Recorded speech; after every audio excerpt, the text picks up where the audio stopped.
advice would be, you know, latch on to good clients, latch on to good customers, add value to what it is they're trying to do, and learn from them. And I think that's the secret.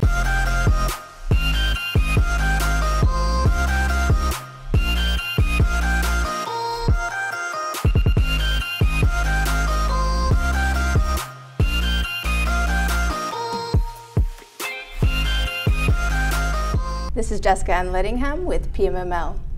Today I have the pleasure of having Adam Turner of Divco sitting down with us. Hi, Adam. Good evening. How are you, Jessica? I'm doing very well. How are you? Good. I'm fine. Thank you. Perfect. So one of the questions I'd like to ask you is, tell us a little bit about yourself. So, well, I'm a Montrealer, born and bred. I grew up in Montreal, went away from university for a few years, but basically I've been here all my life. So I'm born and bred and love this city and love this province, and happy to have had the opportunity to have a career here and bring up a family here. Perfect. Yeah. So let's talk a little bit about Divco. How long have you been with Divco? So I've been with Divco coming up on 24 years. I joined the company in 1998, the beginning of 98, in the capacity of Vice President of Corporate Development, and became President of the company in 2003. Divco is a Montreal-based private sector construction services company, I'll say. We service our clients throughout the province of Quebec and Eastern Canada, Eastern Ontario to some extent as well. And we do anything, we build anything that has to do with buildings. We don't do any civil or infrastructure work, but we do all types of concrete or steel structure buildings, industrial, institutional, multi-unit res, office, hospitality, you name it, we'll do it. But our niche really is private sector. We don't do any public sector work to speak of any significance. And about half of our volume is repeat business that we do with clients, the likes of Costco and Provigo and UPS. So, we have a lot of people we do a lot of repeat work for. And then on the other side of our business is whatever opportunities we can find as we go. Most often we take on what I call value-added mandates. It's rarely just pure construction, low-price wins. We usually do construction management or value-added services where that might involve the pre-construction, where we're doing site selection, putting together a professional team, anything really that we can do to help facilitate our clients' construction needs from beginning to end, we'll do. Perfect. What would you say is Divco's mission statement? Well, we try to create, construction's tough enough. We don't have a business that really has a consumable product or service. So what we do is we build buildings, hopefully that last for a very, very long time. So what we like to do is make ourselves an invaluable part of the process, and by doing so, at a minimum, we like to think that we create a network of satisfied clients. But in the best of scenarios, we create recurring clients, people that keep coming back to us. Well, that's amazing. Yeah. One of the other things I wanted to ask you is that industrial seems to have taken quite a bit of popularity in the last couple of years. It has. Why do you think Montreal has become so popular when it comes in terms of industrial? I think it's a variety of factors. I think you got to start off with the understanding that Montreal, I think, was repressed in terms of industrial real estate for many, many, many years. Kind of benchmark industrial rental rates were, $5 net, and they were like that for 25 years plus. So a couple of things happened. We had greater demand all of a sudden. I think the pandemic, over the last 18 or 20 months really has catapulted our economy and many of our industries to transit into a new kind of reality, new economic reality that probably would have happened more gradually over the next 5 years or plus, but it happened in 18 months or less. So we've seen a transition away from traditional brick and mortar retail to more and more and more e-commerce, more and more and more non-conventional consumer buying platforms, and as a result, that's put more emphasis on a need for warehousing space, logistics space, distribution, anything to do with getting a product to the consumer. We've seen a big jump and a big surge in. The other thing is that we don't have much of in the Greater Montreal area is we don't have a lot of vacant industrial land. And as a result, the demand for industrial land and industrial buildings has really peaked because there's been a real shortage of, we don't have an indefinite supply of industrial land to continue building upon. So we've seen, the greatest thing, I guess the most significant thing that happened from a roadway point of view, trucking or logistics has been Highway 30. So you've seen all of these communities along the South Shore and to some extent along the North Shore as well, more and more in demand. But we're now at the point that we need more industrial land, and there's really not much. So you're seeing building conversions. You're seeing developers buying existing assets and knocking them down and building new purpose-built industrial buildings. So I think that's a trend that's here to stay. I don't think it's short-lived. I think that we have to probably, as a real estate community, continue to think about how do we service this peaked demand for industrial space. So we haven't been able to, vacancy rates are less than 1% or around 1%. I mean, we're in uncharted territory. There's a whole new place for Montreal to be in terms of industrial buildings and industrial availability. Also, certain cities have started to rezone specific lands, such as Valleyville. Not fast enough. Not fast enough. What do you think of the cities that are beginning to rezone specific lands for industrial purposes? I think they'll benefit from a greater tax base, new construction. I think they'll reap the benefits of having new construction, new development, and new activity in their industrial parks and industrial sectors. I think provincially we have a lot of, Canada and Quebec, we have a lot of land. We just don't have a lot of mission appropriate land. And so that's a long-term process, but I think we're there. I mean, I think 20 and 30 and 40 years ago we thought, well, one day, I think that day has come, and we have to start seriously thinking about the use of our land mass and our resources. What do you think also, where do we situate currently compared to the rest of Canada? Well, it's a good question that I don't really have a scientific answer for. I can tell you anecdotally, I think that I don't think we necessarily have a corporate-based economy. I think we have an entrepreneurial-based economy by and large. And as a result, the companies that we have here, to some extent, are pretty cutting edge and pretty much on the forefront of whatever the newest, latest trends are. We have, because of our culture and our French language, we have an affinity to European companies that are looking to set up in North America and have a foothold in North America. That becomes a popular choice.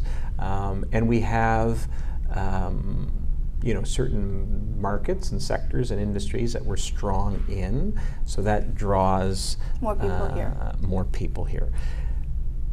But we're different. If you look at it at that industrial demographics in Vancouver or Toronto or Calgary or even Eastern Canada, I mean, it's different in every region, right?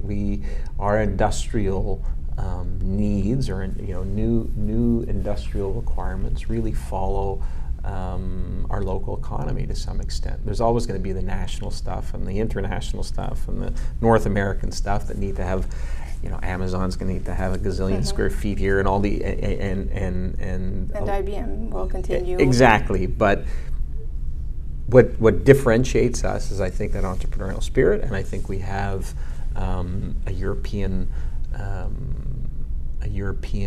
advantage, I guess, if we're trying to attract European companies. And I think that's evident in what we've seen in terms of our development in the city over the last 5 or 10 years. Perfect. Let's talk about some of your builds. So we've had the privilege of doing a lot of different types of builds. That you have. And a lot of different types of construction. So, one of the nice things about being who we are and what we do is we don't only do industrial buildings, we don't only do suburban office buildings, we don't only do multi-unit res buildings. We do a little bit of everything, and we've had some really neat projects that I've been very happy to be involved with over the years. But more importantly, we've had some really neat clients that I think we're more client focused than we are project focused. So we'll build anything for a good client, and I think that is kind of at the core of our philosophy of how we approach things. But we've had the privilege of doing a lot of interesting stuff and a lot of unique stuff. We've done a lot in the last little while in, as I mentioned before, distribution, logistics, heavily automated type facilities. We've done a lot of those. We've done large-scale retail projects, big box retail projects. We've done a lot of hotel projects. We've done the Palais des Congrès. We've done data centers. We've done it all. I mean, we've had the privilege of kind of being, for a company our size and for a company of our history, we've had the privilege in being in a wide variety of projects and types of projects. And I think the foundation of our company 50 plus years ago was probably more industrial, but we've certainly morphed into different market sectors as time has gone. Yeah. I wanted to talk to you a little bit about Costco Varennes, because it was built during COVID. Was it? Yes. Okay. I'll take your word for it. It was, and it was delivered on time with multiple constraints of certain materials and certain shipping and... Yeah, so I would say, in fairness, that was, if it was during COVID, it was early COVID. It was early. It still was early COVID. So it was designed and conceived and started pre-COVID. It was probably delivered after COVID had begun. If I guess so, but I think so. But yeah, we haven't. The real challenges around global supply chain and increase in costs and real delivery challenges and timing challenges and schedule challenges and costing challenges. We've only seen the effects of that really in the last 12 months, and maybe even more acutely in the last 6 or 8 months, whereby we continue to have increased demand, but we have costs that are really that have grown exponentially and have not come off, and we have it's kind of the perfect storm. We also have schedules that are very, very tough because of global supply chain issues. So put all that together, I think there's a new normal that's kind of been put in place, and I think it's a little bit, hopefully the world will, and this is not just specific to construction, but hopefully the world will be able to digest the longer wait times. Well, no, just to digest the increased activity that COVID has brought, and that we can get back into kind of a more normal cycle in terms of scheduling, delivery, and costs, because it's been a huge jump in a very short period of time. And how does this affect your teams? Well, and I don't think it's specific to our industry, but I think many industries are seeing that. But we run around like chickens with our heads cut off at the best of times. But it's been even more so lately. We're lucky; we have very good relationships with a lot of excellent specialized subcontractors in different parts of the marketplace. But but it's tough. I mean, labor's, everybody's busy, so that brings other problems. And there's a shortage of labor, there's a shortage of material, there's a shortage of staff. So all of the things that we kind of maybe took for granted for years and years and years, we're having to relook at that now and rethink it. Perfect. Let's talk about one of your current projects. We'll talk about Metro. Sure. So Metro, we're very pleased to be building a very large automated distribution center for Metro Richelieu in Terrebonne. The main facility is, I think, more or less 600,000 square feet. Parts of the building are as much as 100 feet high, and it's going to accommodate a German, really market leaders in automated distribution system, a company called Witron. We've done several other projects with other clients for Witron as well, and they will be in charge of implementing a state-of-the-art automation system within this building. So this particular building has dry space, refrigerated space, and frozen space. But what makes it really interesting is the automation. I mean, it's completely automated from A to Z? Pretty much. Okay. Pretty much. So that's one end of the spectrum. You talked about Costco Varennes. That's the other end of the spectrum. Costco, has nothing on the floor. Suppliers come in on one side, goods go out to the other, go out the other side of the building. It's basically a cross-dock facility in large part, and nothing stays on the floor for more than a few hours. And it's a completely different concept. It's in and out. Whereas this is completely automated and far more SKUs, a little bit more sophisticated in terms of the amount of stores, the amount of different products, and the amount of suppliers, and so on and so forth. So that's kind of on the other end of the spectrum. But we are recognized for those types of facilities wherever they fit within that automation chain. So we've done a lot of that type of stuff over the years. Perfect. And what would you say would be your favorite build? I know you're not supposed to say, because they're all your favorite builds. They are all my favorite builds, and I have some favorite clients. So let's just say which one would have been. I'm very proud of a few buildings we've built. I'm obviously very proud. When I look at the Palais des Congrès project, we're very honored to have been part of that. It presented some enormous feats. First of all, it was a design build project where our team had to take on the design responsibility as well as the construction and execution responsibility. But that building is built on top of a tunnel. We had to preserve and maintain heritage buildings within the expansion, and we had to do it in a very, very tight timeline. So to be able to pull all that off is a testament to what Divco stands for. Well, you're being kind, but I think it's a testament to all the people that we were able to bring together to realize that project, and to our teams, frankly, that actually managed that process. So that's one. Very, very highly technical project. Was Ericsson set up one of 3 data centers in Vaudreuil. Again, a very intricate, complex project that we had very, very tight delivery schedules, and a lot of technical feats. We had to bring in generators from different parts of North America, and they're just logistically challenging and complicated, and a very sophisticated building. And we were happy to be able to pull it off. But as much as those are maybe massively challenging from a technical and execution point of view, we also take great pride in just doing in delivering, I should say. We take great pride in delivering a quality, consistent product to certain of our clients over and over and over again.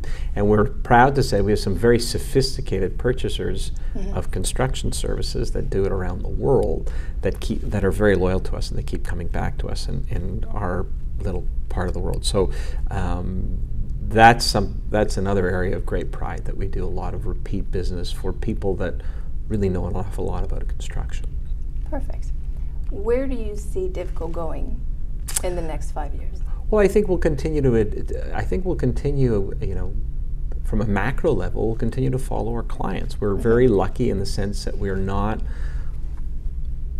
outside of the box kind of You're unique. People. I think we have enough critical mass that we can, you know, play with the big guys and do what we have to do in order to be at the table when there's big opportunities that come along. But we're also small enough and adaptable enough to really modify whatever our service offering would be to satisfy our clients' needs. So I think, you know, where will we be? We'll continue to follow our clients, and we'll continue to find opportunities where our clients find opportunities. Our secret sauce is really our clients is having those client relationships and following and finding solutions for what their challenges are. Do you see Divco expanding further out into Canada? Not necessarily. I don't think that's never really been a goal, to grow geographically per se. We have grown geographically, and we do service more markets than we did 50 years ago by any stretch of the imagination. Having said that, the focus has really been on clients rather than markets. And whenever we've gone into new markets, we had an office in the Maritimes in Halifax for many years, and we hadn't previously had a big presence in the Maritime province. We went in there and we set up shop there, but we followed a client in there, and we ended up servicing our other clients in that marketplace. Same thing in Eastern Ontario. You know, we're looking at some projects in the Greater Toronto area now. So it's really client-driven, and it's not market-driven. It's not geographical markets necessarily. So in your 24 years at Divco, what would be your one piece of advice to anyone starting out in real estate or in the construction industry? What advice do you think you would give? Buy low, sell high. No, I think you know,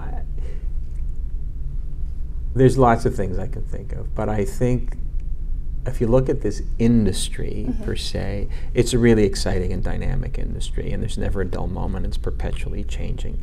So, you know, I think my advice would be is to find opportunities where your clients find opportunities. You know, at the end of the day, we're a service business. We're service providers to a wide variety of industries and clients and types of, you know, we do everything from industrial buildings to build for developers. We build multi-unit residential apartments and condos, and we build. So there's real diversity in all that. But I think the advice would be, you know, latch on to good clients, latch on to good customers, add value to what it is they're trying to do, and learn from them. And I think that's the secret of longevity in this business.